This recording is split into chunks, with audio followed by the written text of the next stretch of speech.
आंदोलन झालं कारण आक्रमक आंदोलन झालं. आंदोलनाची काय प्रतिक्रिया आहे? कारण की काल भाजपने त्याला प्रत्युत्तर देण्यासाठी काँग्रेस भवनकडे मोर्चा काढलेला. नाही बघा, मी स्वतः एका चळवळीतून आलेला कार्यकर्ता आहे.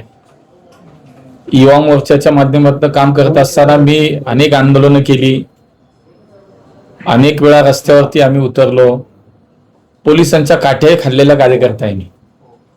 त्यामुळे 2 दिवसापूर्वी माझ्या कार्यालयावरती काँग्रेसने जो काही मोर्चा आणला होता, जे काही आंदोलन केलं होतं, एक लोकशाहीचा भाग होता. लोकशाहीमध्ये संविधानानं दिलेला प्रत्येकाला अधिकार आहे. त्यामुळे त्यांनी ते आंदोलन केल्यानंतर मी संसदेचं अधिवेशन चालू आहे, दिल्लीला होतो. त्यानंतर सुद्धा मी सिंगल कुठलाही एक फोन सुद्धा ना डेक्कन पोलीस स्टेशनला केला, ना पोलीस आयुक्तांना केला, कारण हा एक लोकशाहीचा भाग आहे म्हणून मी त्याच्याकडे पाहतो. त्याच पद्धतीनं मला असं वाटतं की जे आता गेले काही दिवस जंतर मंतरवरती जे आंदोलन विद्यार्थ्यांचं सुरू आहे, त्याबद्दलही माझं मत स्पष्ट आहे की हा सुद्धा या देशातील प्रत्येक व्यक्तीला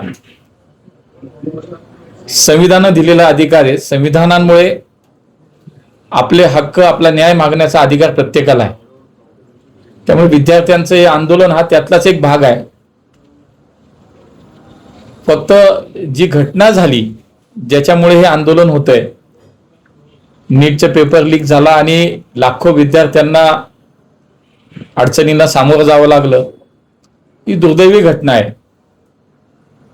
परंतु तातडीनं त्याच्यामध्ये लगेचच सरकारनं हस्तक्षेप केला. ताबडतोब त्याच्या संदर्भात अनेक राज्यांमध्ये छापे मारण्यात आले आणि 13 माणसं याच्यामध्ये जे दोषी आढळली त्यांना अटक केली. आज ते जेलमध्ये. देशातली आपल्या सर्वोच्च यंत्रणा, जी तपास यंत्रणा आहे, सीबीआयच्या माध्यमातून सुद्धा त्याची चौकशी सुरू झाली. कुठल्याही प्रकारे कुठल्याही दोषीला सोडलं जाणार नाही हे माननीय प्रधानमंत्र्यांनी वारंवार सांगितलं. आजही माननीय प्रधानमंत्री असं म्हणतात की देशातील प्रत्येक विद्यार्थ्याचं स्वप्न आणि भविष्य हे आमच्यासाठी, सरकारसाठी सर्वोच्च प्राधान्य आहे. आणि म्हणून या सगळ्या झालेल्या घटनेच्या पार्श्वभूमीवरती प्रधानमंत्र्यांनी हे स्पष्ट केलं की देशाच्या युवकांच्या भविष्यापेक्षा आमच्या दृष्टीनं काही महत्वाचं नाही. दोषींवरती जलद आणि कठोर कारवाई करण्याचे निर्देश सरकारने दिलेले आहेत. आणि या संदर्भात माननीय प्रधानमंत्र्यांनी हे स्पष्ट केलं की हा सगळा तपास फास्ट ट्रॅक न्यायालयाच्या मार्फत केला जाईल आणि त्याची स्थापना त्वरित केली जाईल. बघा, त्यावेळेला सुद्धा ज्यावेळेला पेपर लीक झाला त्यानंतर ताबडतोब सरकारने या सगळ्या ऍक्शन घेतल्या. आणि बघा, नीटची परीक्षा देशभरात घ्यायची, जवळजवळ 24-25 लाख विद्यार्थी या परीक्षेला बसतात. 6 महिने याची तयारी चालते. पण जसा पेपर लीक झाल्यानंतर ताबडतोब ती परीक्षा रद्द करण्यात आली आणि पुढच्या केवळ 37 दिवसाच्या तयारीवरती पुन्हा नीटची परीक्षा झाली आणि त्याचा निकाल हा विक्रमी वेळेमध्ये, म्हणजे केवळ 25 दिवसामध्ये त्याचा निकाल लागला. आज लाखो विद्यार्थी जे पास झालेत त्यांचे प्रवेश सुरू झालेत. त्यामुळे एकतर हे झाल्यानंतर जे झालं ते चुकीचं झालं, त्याच्यावरती कारवाई करण्यात आली, त्याच्यावरती गुन्हे दाखल करण्यात आले, 13 लोक जेलमध्ये टाकण्यात आलीत. SITच्या मार्फत, सीबीआयच्या SITच्या मार्फत चौकशी सुरू झाली. आणि दुसऱ्या बाजूला परीक्षेमुळे, ह्या झालेल्या प्रकारामुळे विद्यार्थ्यांचं नुकसान होऊ नये म्हणून ताबडतोब परीक्षा झाली, कमी वेळेमध्ये त्याचा निकाल लागला, विद्यार्थ्यांचे प्रवेश सुद्धा झाले. त्यामुळे सरकारने ही जबाबदारी निश्चितपणे स्वीकारली आहे की कुठल्याही पद्धतीनं या ठिकाणी विद्यार्थ्यांचं देशामध्ये नुकसान होणार नाही म्हणून ती काळजी घेतली गेली. आज विद्यार्थ्यांच्या या आंदोलनाच्या मागे खर तर अनेक राजकीय पक्ष याच्यामध्ये घुसलेत. आप असेल, काँग्रेस असेल, आणि विद्यार्थ्यांच्या आंदोलनाच्या मागे उभे राहून, विद्यार्थ्यांच्या खांद्यावरती बंदूक ठेवून स्वतःची राजकीय पोळी भाजण्याचं काम ही मंडळी करतायत. आपण बघितलं असेल, आप काँग्रेसवरती आरोप करतोय, काँग्रेस आपवरती आरोप करतोय. याचा अर्थ हे स्पष्ट आहे की यांना विद्यार्थ्यांच्या हिताचं काही देणं घेणं नाही. आणि देशात कधी नाही घडलं अशी घटना एक जबाबदार राजकीय नेता म्हणून, लोकसभेचे विरोधी पक्ष नेते म्हणून आपल्या जबाबदारीचं कुठलंही भान न ठेवता राहुल गांधी यांनी देशाची पहिली घटना झाली की देशाच्या प्रधानमंत्र्यांच्या दारात जाऊन आंदोलन केलं, तिथे बसले. मला असं वाटतं की नेमकी ही नैतिकता तुम्हाला कुठून आली? आजपर्यंत जर आपण इतिहास पाहिला तर काँग्रेसच्या सरकारच्या काळामध्ये सुद्धा 2014 ते 2004 ते 14 या 10 वर्षाच्या काळातली मी काही उदाहरणं फक्त सांगेन की लाखो विद्यार्थ्यांचं नुकसान त्या काळातही या काँग्रेसच्या सरकारच्या काळात झालं. 2011ला इंजिनिअरिंगचा पेपर लीक झाला आणि देशातील 12 लाख विद्यार्थ्यांना त्याचं नुकसान भोगावं लागलं. 2012ला पीजी मेडिकलच्या जे पेपर्स होते पीजी मेडिकलचे ते लीक झाले आणि ही देशातील सर्वोच्च वैद्यकीय जागा ज्याला म्हणतो त्या काळात सुद्धा काँग्रेसचं सरकार होतं. 2013ला पीएमटी आणि जी सरकारी भरती होती त्यात जवळजवळ त्याचे पेपर, ती भरती जी त्याच्यामधला घोटाळा झाला, व्यापम घोटाळा आपण म्हणतो, त्याच्यात देशातील 32 लाख विद्यार्थी आणि युवकांचं नुकसान झालं. 2013ला केंद्रीय नोकर भरती त्याच्यामध्ये सुद्धा जो प्रकार घडला त्याच्यामध्ये केंद्र सरकारची वर्ग अ आणि ब पदे ही संदर्भात त्याच्यातही लाखो त्या ठिकाणी युवकांचं नुकसान झालं. 2014ला 10वी आणि 12वीच्या सीबीएसई बोर्डाचे पेपर लीक झाले, हजारो शालेय विद्यार्थ्यांचं नुकसान झालं. महाराष्ट्रात एसएससी 12वीच्या बोर्डाचे 2013ला पेपर लीक झाले, त्याच्यातही हजारो मुलांचं नुकसान झालं. या सगळ्या कालावधीत काँग्रेस सत्तेत होती, गल्ली ते दिल्लीपर्यंत काँग्रेसचं राज्य होतं. मग ही आजही बघा, केरळ असेल, कर्नाटक असेल, तेलंगणा असेल, या सगळ्या राज्यांमध्ये सुद्धा अशा अनेक घटना घडल्यात. पण या सगळ्या घटनांच्या नंतर कुठली कारवाई झाली नाही, कुणाला शिक्षा झाली नाही. आणि तेच काँग्रेसचे नेते राहुल गांधी मात्र पंतप्रधानांच्या घरासमोर जाऊन बसतात आणि आंदोलन करतात. मला असं वाटतं यांना कुठलाही हा नैतिक अधिकार नाही. तुम्ही विद्यार्थ्यांचं आजपर्यंत फक्त नुकसानच केलं, परंतु हे सरकार अत्यंत पारदर्शीपणे काम करतंय. आमचे ज्येष्ठ नेते केंद्रीय मंत्री JP नड्डाजी हे विद्यार्थ्यांशी, जे जंतर मंतरवरती आंदोलन करत असलेल्या विद्यार्थ्यांशी संवाद करतायत. त्यांच्या संवादातनं निश्चितपणे चांगला मार्ग निघेल. JP नड्डाजींनी हेही सांगितलं की विरोधकांनी राजकारण न करता संसदेमध्ये चर्चा करण्यासाठी त्यांनी आवाहन केलं. काँग्रेस आणि विरोधी पक्ष चालू देत नाहीत. त्यामुळे मला असं वाटतं या सगळ्या प्रश्नांची उत्तरं जी आहेत ही संसदेच्या सर्वोच्च सभागृहामध्ये, दोन्ही सभागृहामध्ये निश्चितपणे मिळतील. पण ही मंडळी संसदेचं अधिवेशन चालू देणार नाहीत.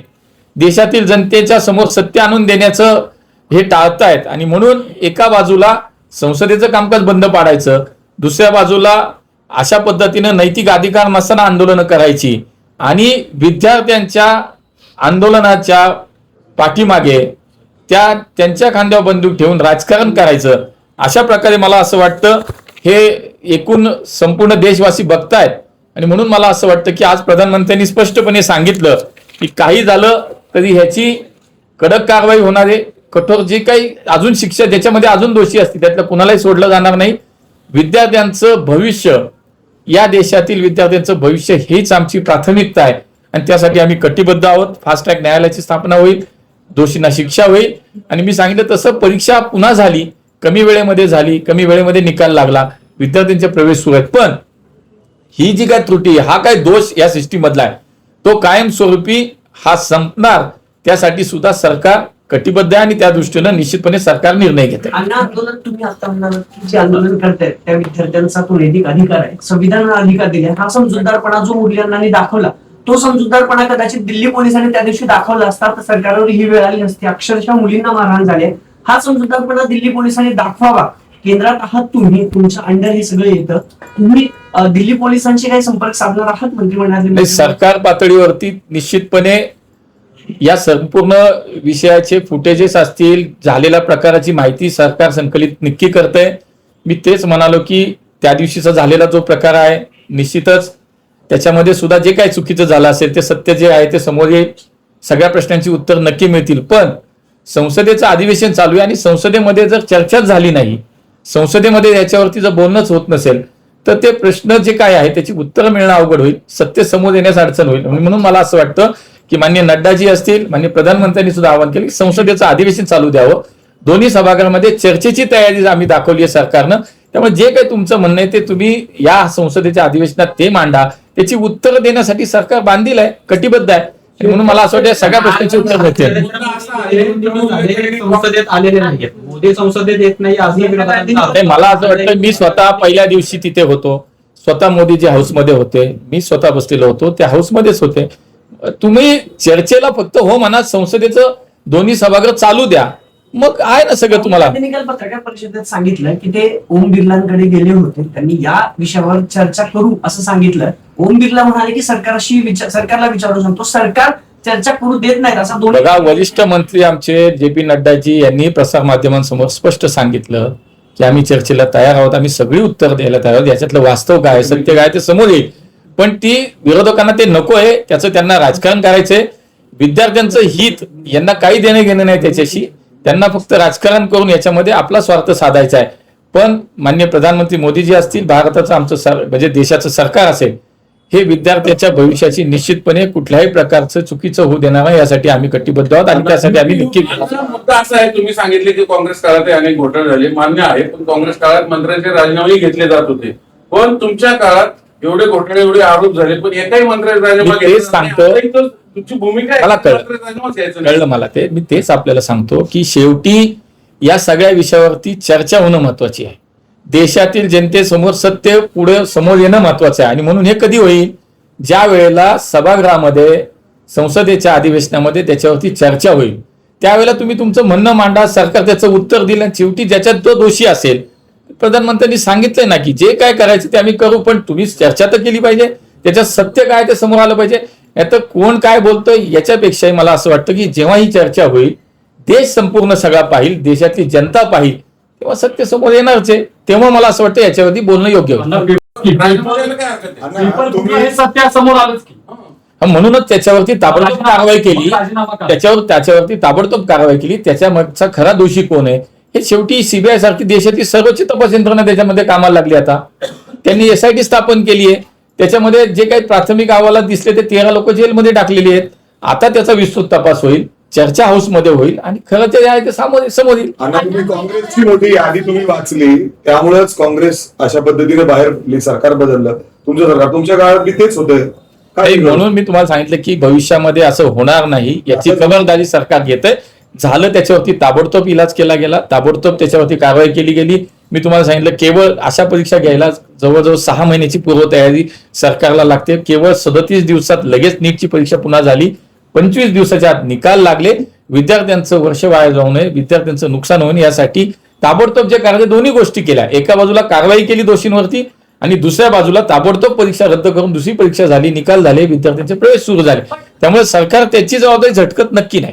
दिल्लीतले लाठीचार्ज झालं ते योग्य होतं की नाही? 20 जणांना आपला जीव द्यावा लागलाय आणि मग हे म्हणजे ही कुठल्याच सरकारसाठी भूषणावह बाब नाहीये की आम्ही 37 दिवसामध्ये झालेली घटना 100% दुर्दैवी आहे. 20 मुलांचे जीव गेले. 100% झालेली ही घटना दुर्दैवी आहे आणि म्हणून त्याच्याकडे आम्ही संवेदनशील भावनेतच पाहतोय. त्यामुळे कडक आंदोलन बघून वाटत नाही की भाजप सरकार या सगळ्याकडे चर्चा चालू आहे ना. शेवटी बघा, एखादं आंदोलन सोडायचं असेल तर त्याला एकच माध्यम आहे, चर्चा, संवाद. तो संवाद